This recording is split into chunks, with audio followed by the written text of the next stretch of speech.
Hello and welcome to Mann's Model Moments. This is an unboxing and review with a full step-by-step build of the Bronco Models PLA Air Force J-20 Mighty Dragon stealth fighter. I've always had a bit of a soft spot for stealth fighters and slightly unusual designs, and this kind of fits the bill.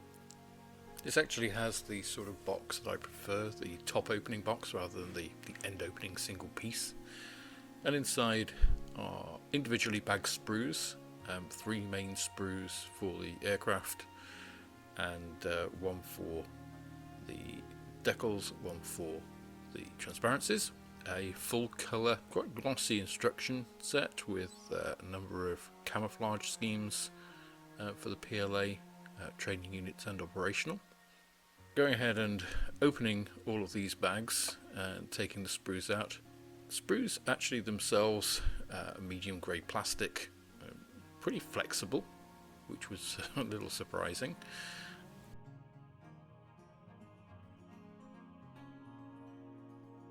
So first impressions of the kit are pretty favourable.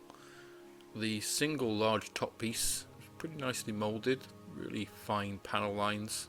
Don't know if you can see them in this video, but here you can see some of where the stealth composites join together, the typical sort of saw-toothed pattern.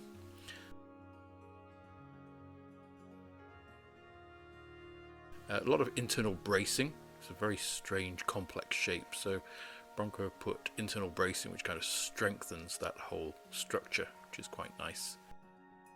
You do get a whole load of stores. I'll come back to those later because there's a little oddity there.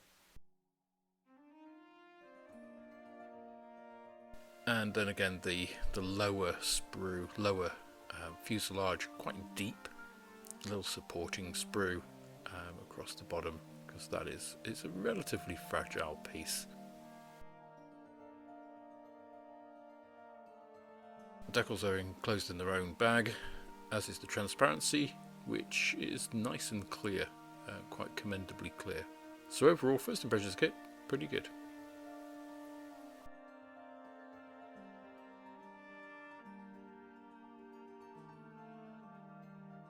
So getting to the build of the kit, I'm going to start off with a lower fuselage and this weapons bay into the main fuselage body. It adds a lot of structural strength. I'm using Tamiya cement here, Tamiya liquid cement.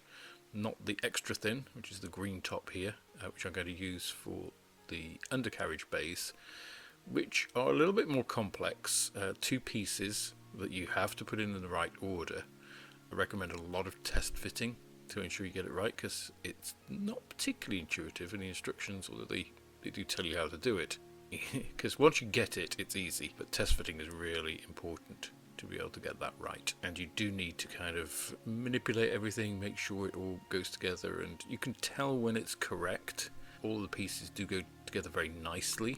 It just requires a little bit of care to be able to kind of make sure you get that absolutely as it should be.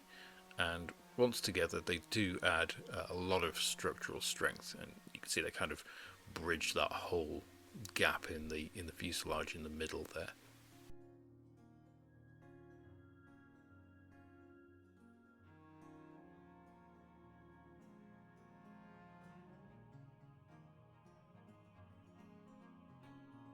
One thing is they do have some fairly large ejection pin mold tabs which need removing, otherwise they actually do prevent them seating properly. Those are present in a few places on the model, but just check, because it does also have some large areas to actually attach things.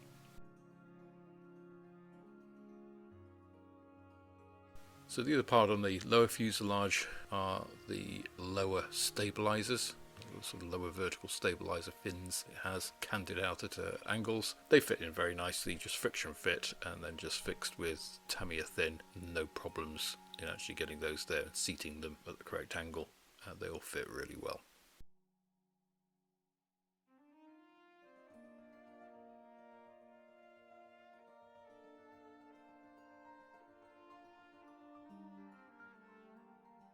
As far as the upper fuselage goes, The only pieces really are the vertical stabiliser attachment points, the sort of bottom of where they go in. They fit in quite well. Again, just Tamiya thin just to secure them.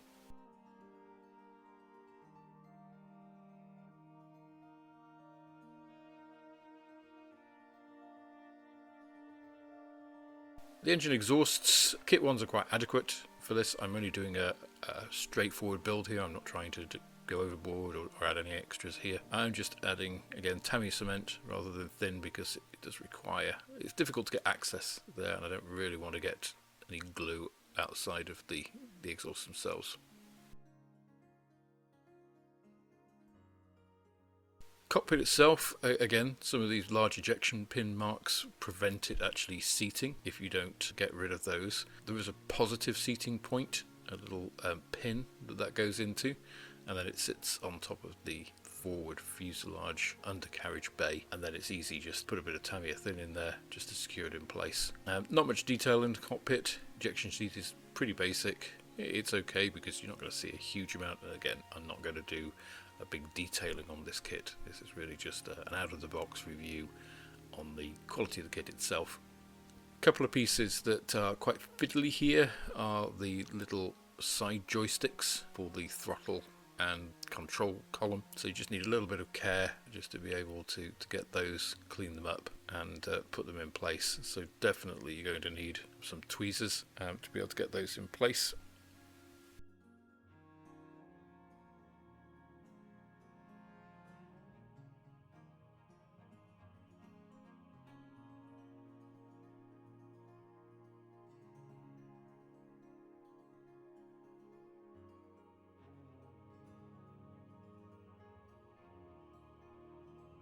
Once the main cockpit assemblies were all actually in, I just went ahead and sprayed the whole area black just with Vallejo primer. Did the same with the main instrument panel, and then toned that down a little bit of white just to add some shading to a sort of dark grey, and just give still some of the shadows in the corners. Again, not a lot is going to be seen in here, and most of the detail, this is a glass cockpit aircraft, so it's mainly just heads-up displays and LCD displays that are actually going to be giving you all the information.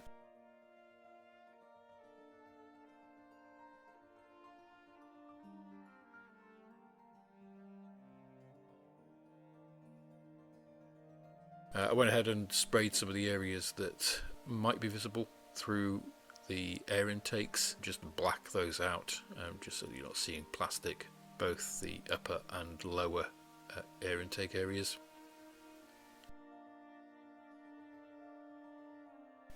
And here I'm just adding that shading. I did actually a couple of coats here of just adding a little bit of white in with black just to bring that up, and then just painted details, black on the ejection seat and on some of the little panel pieces on either side. Again, most of the detail is added through decals on the cockpit instrument itself, on the instrument control panel.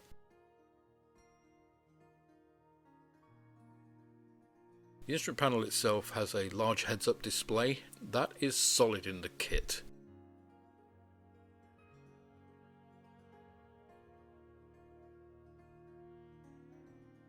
So the only concession I actually made to detailing is I actually drilled that out just using a pin vise and some micro twist drills, and went ahead and actually put a little piece of holographic film in that space just from a CD. So as I mentioned, the LCD screens are just put on with decals. So in order to secure those decals, I use Pledge, formerly Future Floor Polish. And just to make that holographic film really look like a heads-up display, I'm just going to put a bit of Waywatcher green on there, and that will give the appearance of the heads-up display. That holographic film below it kind of reflects the light at different angles. So hopefully you can see the Waywatcher green just sort of glazes over it and gives it that kind of green heads-up display, and then the reflective film below just gives it a little bit of different reflections. I think it looks reasonably effective in the finished aircraft.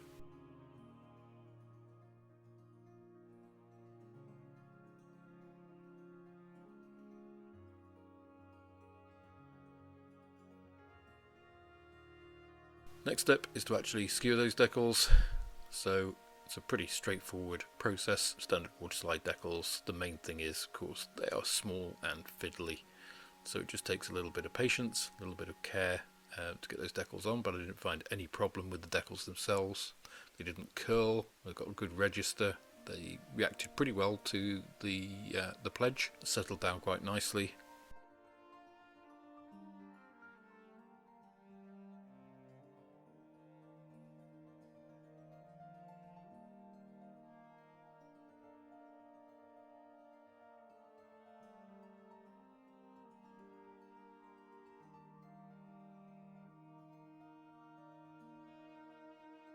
So the finished instrument panel looks reasonably the part, and again, you're not going to see too much. Next step is to add that whole front lower fuselage assembly containing the cockpit into the upper fuselage. There are a couple of registration points at the rear of that, just to help you locate it in the right place. And then it's just a case of putting Tamiya extra thin cement, just allowing capillary action to draw that in and to secure it in place.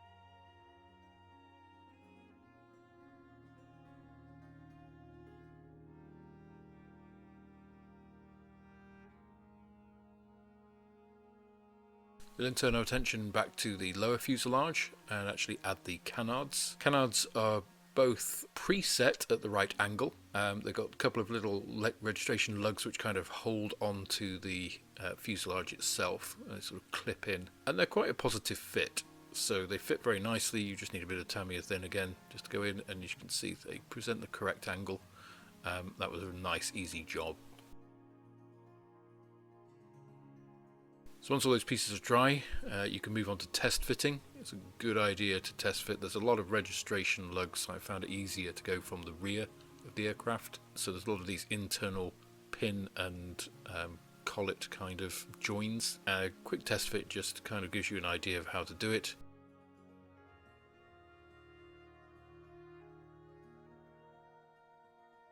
I'm going to use some slightly slower setting cement to actually do that, to give me a bit of working time. But the first thing, of course, is you need to clear off all of those areas that are going to be cemented from any paint. So just a bit of sanding down there. I'm just using a liquid cement here. This is a Revell. Again, just working from the rear, just making sure all of those pins hit in those little registration points. Doesn't form really any problems.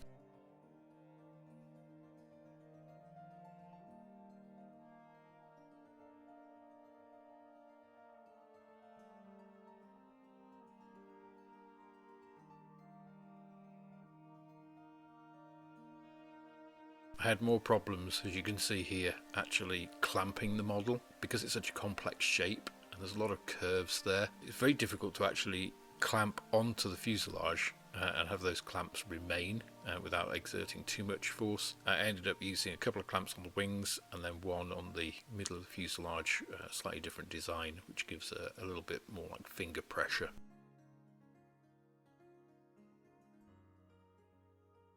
Attaching the exhausts is a relatively easy process. Again, I would test fit it. You do need a little bit of wiggling to get this in, so a bit of slightly slower drying cement. Again, I'm using the precision applicator Revell cement here, and then I added in some extra thin just to make sure that I really got a good bond there. And you need to add a fair amount of pressure just to make sure that that thing stays where it's supposed to while the cement actually binds it. But once it's sort of grabbed on, it doesn't have too many problems.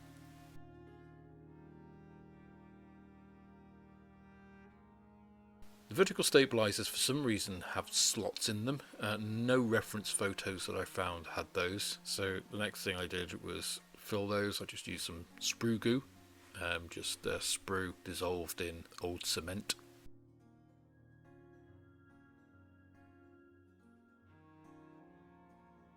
And when that dried, of course, it's a matter of cleaning that up so they're nice flush finish with no excess. Quick test fitting of the vertical stabilisers just to make sure that they were actually in the right place, and then you can actually attach those. I put them at an offset. There's no provision in the instructions for that, but if you look at reference photos, when these things are on the ground, they tend to have a bit of an offset. They use these as air brakes when they come in to land. So I just offset mine. This is going to be set as kind of parked.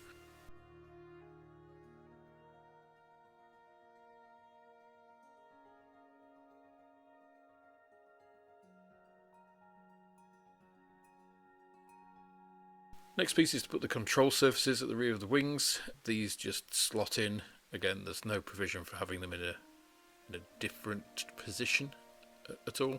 Very much just gluing them, slotting them in. Just make sure you get the right sides. They only fit on one way. They are not bi-directional. The left ones are the left ones and the right ones are the right ones, which is why I usually leave them on the sprue while I'm doing one and then cut the others off and put those on. But they align pretty nicely.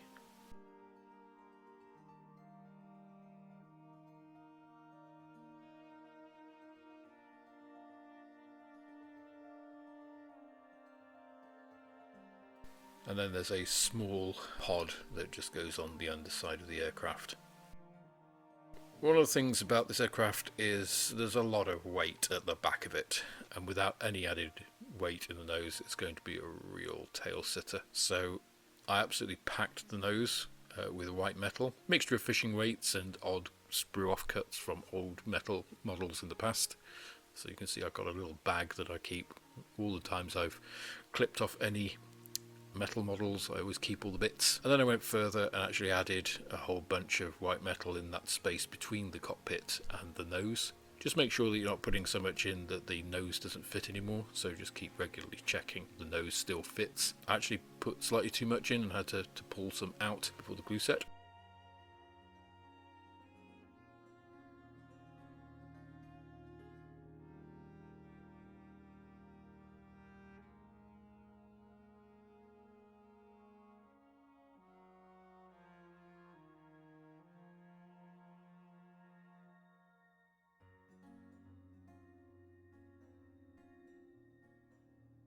But once it's all set, you can add the nose cone. Just a very simple matter of just gluing that in. I used some slightly thicker Tamiya cement here just to attach that.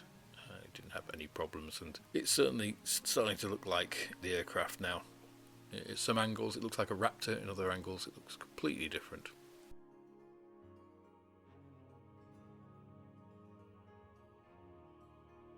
A piece I always find pretty tedious in any model is masking the cockpit. This is a really clear canopy, so it's really nice and it's relatively easy to mask. I just used Tamiya masking tape. I always use like a ceramic tile like I've got here. Just cut up some pieces of Tamiya tape just to outline all of the pieces. I know I do have some Tamiya flexible, but I prefer to do this. I suppose I'm a bit old school in that regards. Doesn't take too long.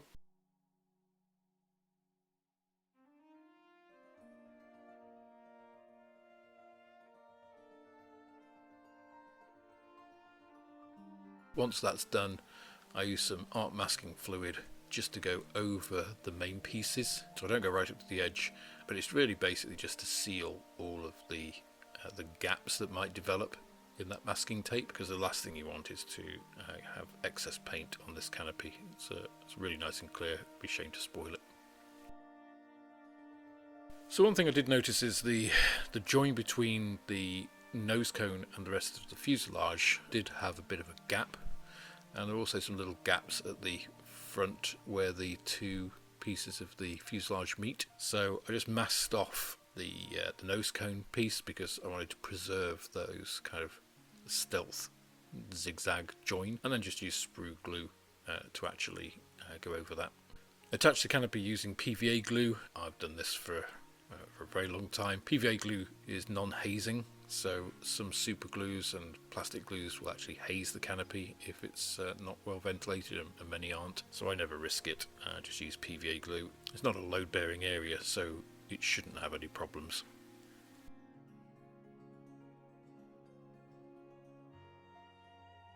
Next bit is just to clean up all of that sprue goo. Obviously having the masking tape means that you're not getting it everywhere and keeping it down for a sharp line. It carved off the main pieces pretty easily, and then I just used a sanding stick just to sand out the rest of the pieces, and the finish was pretty good at the end.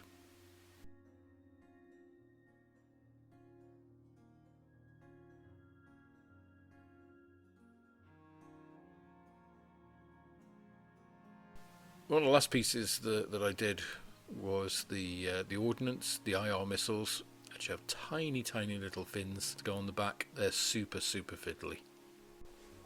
Now, not only are they fiddly, but if we go back to the instructions, you can see here, this is the bay, which has provision for those missiles, and those are little fiddly pieces to go on the IR missiles. But there is no provision for putting those IR missiles anywhere in this kit. So normally they would go in this little pop-out side piece, but there are no pop-out side pieces in the J-20 kit. So it's a little bit of a shame, because it's a really nice mechanism, and I think it'd be really nice to represent that on the kit, but there are nowhere to put these IR missiles, so unless you want to do some major rework, they are for the spares box. Going back to the bay missiles, there are provisions for putting those missiles in the bay, but if we actually come to step 8 here in the instructions, you can see here's the bay, and here is the door, which is only given as a closed position, a single piece. You actually need to cut these pieces if you want to open it. So I actually did concede to do this. I wanted to be able to show those, so just cut those in half. That's one of the bay doors there, but they're actually bifolding doors. They have another fold in them, so they don't just open. So to actually get them to be realistic, you actually need to cut that second piece. So you can see the fit on this piece isn't that great either, so opening it avoids that problem entirely. It's just a matter of scoring that line further with a sharp blade. I'm just using a scalpel in this case, enough to actually get it so that you can just tease it across. I actually did separate these out because the angle that these need to go at is quite acute, and then actually you really need to grind down the edges.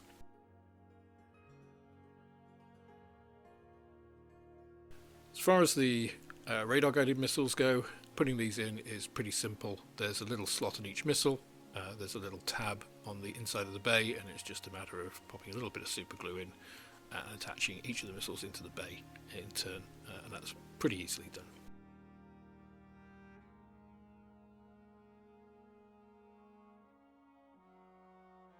The landing gear, although it says to paint these centres grey in the instructions, the examples I've seen online are green. There's pretty positive registration of these. They fit pretty snugly, so just a little bit of glue in both the contact points.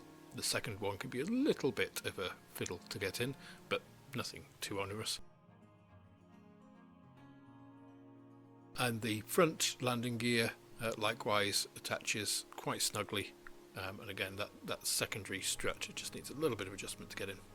Landing gear bay doors, the ones actually by the wheels have little tabs which slot in really positively, and actually you kind of need to push them in, and they're really easy, really snug, and have no problems at all.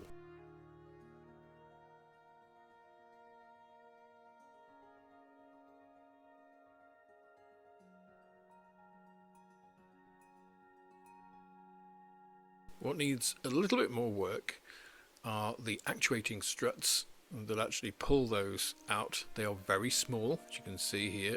Grabbing them with tweezers is pretty much essential, and getting those in is a little bit fiddly. I had pretty good success on this first one.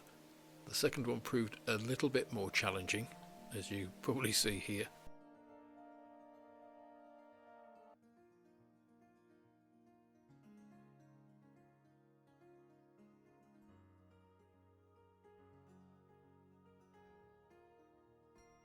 So the forward undercarriage door doesn't present any problems, it has 3 tabs, it goes on without any issues. And the final piece is these drop down doors, which have this little strut, which would be much easier had I not cut off the little tab, but that finishes the kit.